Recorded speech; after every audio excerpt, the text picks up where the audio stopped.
সঠিক সময়ে ফজরের সালাত আদায় করতে পারি না, এটা কাজা পড়লে হবে? ফরজ নামাজের শেষ শাখাতে ওযু ছুটে গেলে বাকি অংশ কিভাবে আদায় করব? অসুস্থতার জন্য বাসায় কাজের বুয়া দিয়ে টয়লেট পরিষ্কার করালে কি কোনো গুনাহ হবে? আমার ছোট বোনের বয়স অনেক হয়ে গেছে, কি আমল করলে তাড়াতাড়ি বিয়ে হবে জানালে উপকৃত হতাম। আমার শারীরিক অসুস্থতার কারণে আমি মা হতে পারছি না, এমন কোনো আমল আছে কিনা যার মাধ্যমে রোগ মুক্তির মাধ্যমে আমি মা হতে পারবো? না, আমাদের এলাকায় অনেকে বলে মাগরিবের আজানের সময় কিছু খাওয়া ঠিক না, এটা ইসলামের দৃষ্টিতে কতটা সঠিক? ঋণ থেকে কিভাবে মুক্তি পাওয়া যাবে? আসুন আর বিলম্ব না করি, ইতিমধ্যে যে সমস্ত প্রশ্ন আমরা পেয়ে গেছি উত্তর দেওয়ার পালায় প্রবেশ করি।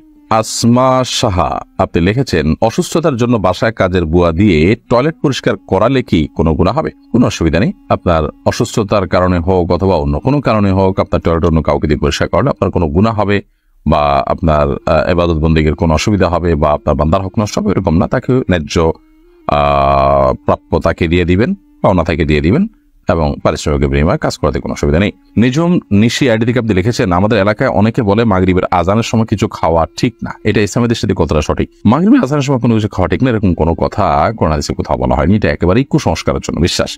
দিন এবং রাত 24 ঘন্টার ভিতরে এমন কোনো সময় নেই যে সময়টাতে খাওয়ার ব্যাপারে শরীয়তের কোনো বিধিনিষেধ আরোপ করা হয়েছে যে এই সময় খাওয়া ঠিক না, এই সময় খাওয়া ভালো না। ঘুমের ব্যাপারে বলা হয়েছে মাগরিবের পরে ঘুমানো ভালো নয়, এশার আগে।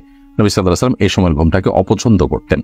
এটি এশার নামাজকে রিস্কের মধ্যে ফেলে দিতে পারে, সেটি ভিন্ন বিষয়। বাট এর বাইরে মাগরিবের সময় খানা খাওয়া নিষেধ, পান করা নিষেধ, এরকম কোনো কথা কোরআন হাদিসে বলা হয়নি। ইরশাদ আপনি লিখেছেন, আমার শারীরিক অসুস্থতার কারণে আমি মা হতে পারছি না, এমন কোনো আমল আছে কিনা যার মাধ্যমে রোগ মুক্তির মাধ্যমে আমি মা হতে পারবো? দেখুন বোন, সব অসম্ভবকে সম্ভব করার জন্য আল্লাহর বড় কাছে কায়মন বাক্যে চোখের পানি ফেলে দোয়া করতে থাকা উচিত অনবরত। বিশেষ করে দোয়া কবুলের সময়গুলোতে, 5 ওয়াক্ত সালাতের পর, আসরের পর, তাহাজ্জুদের সময়, আরো বৃষ্টির সময় দোয়া কবুল হয়, এরকম দোয়া কবুলের জায়গাগুলোতে বিশেষভাবে দোয়া কবুলের ব্যাপারে সচেষ্ট থাকা উচিত। এর বাইরে আল্লাহর কাছে সাদাকা করা, দুরুদ এবং ইস্তিগফারের আমল করা, দোয়া ইউনুস করা এবং ইব্রাহিম সালাম এবং জাকারিয়া সালাম দুজন নবী আল্লাহ তাআলার বার্ধক্য বয়সে আল্লাহ তাআলার কাছে সন্তান পেয়েছেন যে দোয়া করে, সেই দোয়াগুলো আপনি করতে পারেন। রব্বি হাবলি মিনাস সালিহিন, রব্বি লা তাদারনি ফারদা ওয়া আনতা খায়রুল ওয়ারিসিন, এই দোয়াগুলো আপনি পড়তে পারেন এবং আল্লাহ তাআলার কাছে আপনি পরিপূর্ণ মনোনিবেশ করবেন। কিন্তু আপনার মানসিকভাবে প্রস্তুতি থাকা উচিত, যদি আল্লাহ তাআলা আমাকে সন্তান না দেন তাহলে এর মধ্যে আমার কল্যাণ আছে এবং সেটাকে আমি মেনে নেব মানসিকভাবে, সেই সদিচ্ছা আপনার থাকতে হবে। আল্লাহ তাআলা আপনার প্রতি রহম করুক, আমরা দোয়া করছি। নীলা জাহান নীলা আপনি লিখেছেন, আমার ছোট বোনের বয়স অনেক হয়ে গেছে, কি আমল করলে তাড়াতাড়ি বিয়ে হবে জানালে উপকৃত হতাম। বোন নীলা জাহান নীলা, আপনার বোনের বিয়ের জন্য প্রথমত অনেক সময় ব্ল্যাক ম্যাজিকের মাধ্যমে জাদুকরদের সহযোগিতা নিয়ে অনেক অসাধু মানুষরা বিবাহ বন্ধ করে রাখে, সেরকম কিছু হয়েছে কিনা আপনি ভালো করে রাখি স্বর্ণপন্ন হতে পারেন, অথবা সোশ্যাল মিডিয়াতে রুকিয়া গ্রুপগুলোতে বিভিন্ন রকমের রুকিয়ার পরামর্শমূলক আমল দেওয়া আছে, সেগুলো আমল করতে পারেন।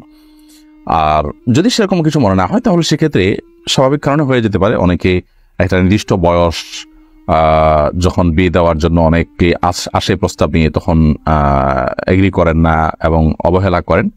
একটা বয়স পার হওয়ার পর দেখা যায় যে আর প্রস্তাব খুব বেশি একটা আসে না। এটা তো খুবই আপনার দুঃখজনক একটা বিষয়, এটা হয় অনেক ক্ষেত্রে।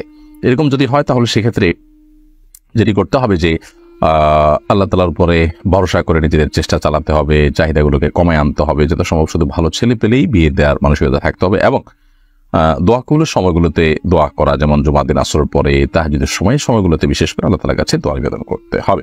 এইচএম রাজব আলী এআইডি থেকে আপনি লিখেছেন, ঋণ থেকে কিভাবে মুক্তি পাওয়া যাবে? ঋণ থেকে মুক্তি পাওয়ার জন্য প্রথমত সিরিয়াসনেস থাকা উচিত। আমাদের অনেকেই আছি আমরা যাদের সবকিছু সেল করলে, বিক্রি করলে, ছেড়ে দিলে আমাদের ঋণ আদায় করার পথ সুগম হতে পারে, কিন্তু আমরা মনে করি যে স্থাবর সম্পত্তি, আমাদের জমি জমা, এগুলো বিক্রি করে আমরা ঋণ দেবো না। আমি ব্যবসা করতে গিয়ে ঋণ হয়েছি, তাহলে আবার ব্যবসা করেই ঋণ দেবো, এই চিন্তাগুলো ভুল। মানুষের পাওনা পরিশোধ করার জন্য প্রয়োজনে আপনার জমি বিক্রি করবেন, প্রয়োজনে ভিটা বিক্রি করবেন, প্রয়োজনে যা দরকার তাই বিক্রি করবেন। হ্যাঁ, যদি সেরকম কিছু আপনার না থাকে তাহলে আপনি সিরিয়াসনেসের সাথে চেষ্টা করবেন। 10 টাকা খেলে, 10 টাকা ইনকাম করলে 8 টাকা খেয়ে 2 টাকা আপনি সেখান থেকে সরা রাখবেন, ঋণ দেওয়ার জন্য ঋণ দিবেন। এভাবে আপনার চেষ্টা করতে হবে যে মুখের খাবার একটু একটু করে সরা রেখে হলো আপনি ঋণ পরিশোধ করার চেষ্টা থাকবেন। সেই সাথে আল্লাহ তাআলার কাছে দোয়া করবেন, আল্লাহুম্মা কফিনি বিহালালিকা আন হারামিকা ওয়া আগনিনি বিফাদলিকা আম্মান সিওয়াক।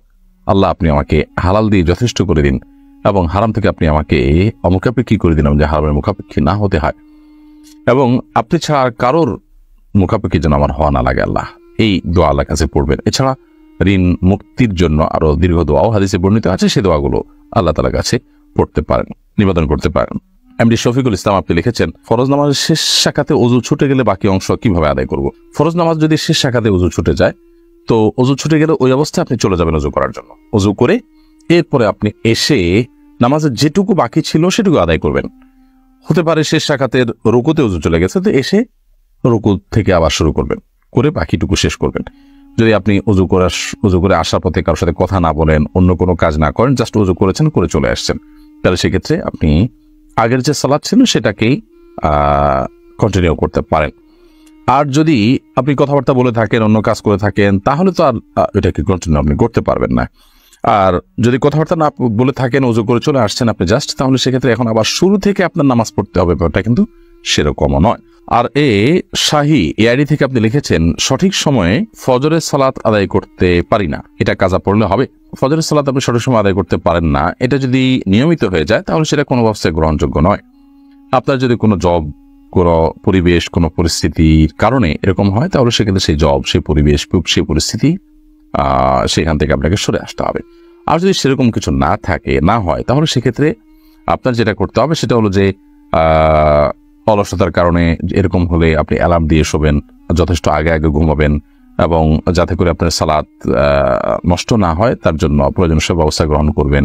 আপনি প্রয়োজনে অ্যালার্মের ব্যবস্থা করে রাখবেন। যারা সালাত আদায় করেন সে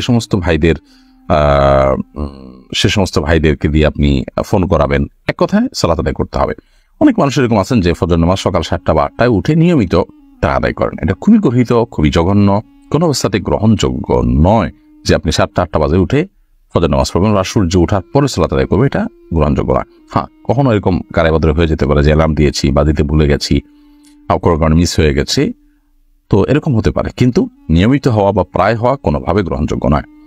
এবং যদি কখনো মিস হয়ে যায় তাহলে সেক্ষেত্রে যখন আপনি উঠবেন তখন সালাত আদায় করবেন, কারণ হাদিসে বর্ণিত হয়েছে, মান নামা আন সালাতিন আও নাসিহা ফালিউসাল্লিহা ইযা যাকারাহা ফাইন্না যালিকা ওয়াক্তুহা। যদি কেউ সালাত আদায় করতে ভুলে যায় অথবা ঘুমের কারণে সালাত মিস হয়ে যায়, তাহলে সে যখন ঘুম থেকে উঠবে তখন সালাত আদায় করবে, এটাই তার সালাতের সময়। জ্ঞানের এই অনুষ্ঠানটি অন্যদের দেখবার সুবিধার্থে অবশ্যই শেয়ার করে দিতে আমরা না ভুলি, যাতে অন্যরাও সেখান থেকে আলো গ্রহণ করতে পারেন, উপকৃত হতে পারেন।